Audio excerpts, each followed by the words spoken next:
Dishonored 2, more like Dishonored .5. If you're expecting a more polished and more awesome version of Dishonored with Dishonored 2, sorry to break your heart, pun intended, but this game feels more like a cheap DLC than a proper sequel. It even looks like Dishonored 1, a 4-year-old PS3 game. The game starts out with you conveniently training the now Empress Emily on being an assassin. It introduces new ideas and mechanics to the Dishonored series like sliding and jumping, but you use none of this throughout the campaign. Emily's aunt comes to take her place on the throne, and it's then you choose who to play as, Corvo from Dishonored 1 or the Empress Emily. I chose Emily as she introduces a new set of magic to the game. You have to save whoever you don't choose and retake the crown. Your choice does not change the campaign, but will of course change the story, so there is incentive to play twice for those that care enough, which unfortunately if you want to feel like you got your money's worth you'll have to do, as my run through with Emily took only about 5 hours and 40 minutes. Nothing has really changed since Dishonored 1 except level design got noticeably worse. There are 2 levels that are pretty cool puzzles that will definitely test your patience, but these 2 levels are the only 2 out of the 9 that live up to the series standards. The rest all feel uninspired, and therefore I felt no urge to explore them. And creating such boring worlds to explore is bad for the player and hurts the gameplay because of how inaccessible magic and upgrades are in this game. If you aren't willing to try and figure out how to get to a rune behind some annoying locked door, you're not going to have fun at all playing this game, as upgrades and magic are so expensive and are mistakenly not unlocked with story progress. I felt the same about the original, but it's even worse here due to how inaccessible everything is. Magic should be given to you as you progress through the story, and the level design should be crafted around this magic. There is an option to do a no magic run here as Emily, but even still, there's potential to turn this into 3 different campaigns centered around each character's magic or lack thereof. Instead, they'd rather annoy you by hiding these runes in frustrating spots like they don't want you to have fun with their game. Well, congrats Bethesda, you win. I didn't have fun at all. Upgrades are also only available at shops, and for ridiculous prices that you won't be able to afford unless again, you spend the time to explore these poorly designed levels with horrible progression indication. I understand the whole point of Dishonored is to place you into a world and let you go, but there should still be some sort of direction designed into the world. For example, one of the later missions I was stuck in a room forever trying to leave, only to Google and find out everyone else had problems with this spot. There was a button next to the door you're supposed to hit. The game never tells you to look for a button to proceed, it just gives you a locked door, and it's a Bethesda game so naturally one would assume this is a bug. No, just bad design. The hand-to-hand combat here is just as bad as the original. Now however, there are ways to just knock enemies out instead of killing them in combat, which makes a non-lethal run much easier to obtain, but the stealthy approach is still the more satisfying option. But if you do choose to play as a brute, you have to watch out, as again the combat is bad and you die quick. And this game has an ultra painful 50-second load time when you die, which completely breaks all game flow, and in this day and age is plenty enough time for you to get distracted by something else, so pack a lunch. Dishonored 2 is everything we already got. Sneak around, take people out, get detected in sword fight or gunfight, disable electric walls, a dash of magic, all in a less inspired world with like 1.5 hours of awesomeness from 2 levels. Set your standards low, it's nowhere near as good as the original. I give Dishonored 2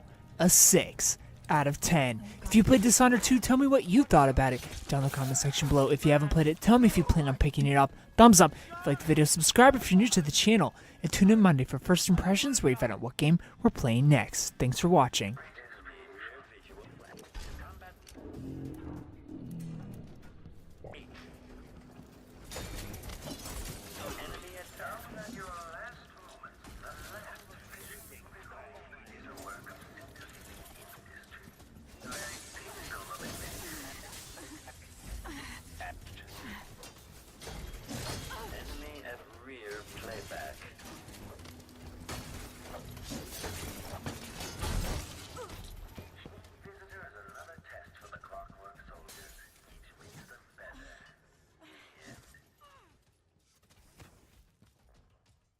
This review was made possible with GameFly. If you want to try this game or any other game imaginable, you can do so for free for an entire month by using the link in the description.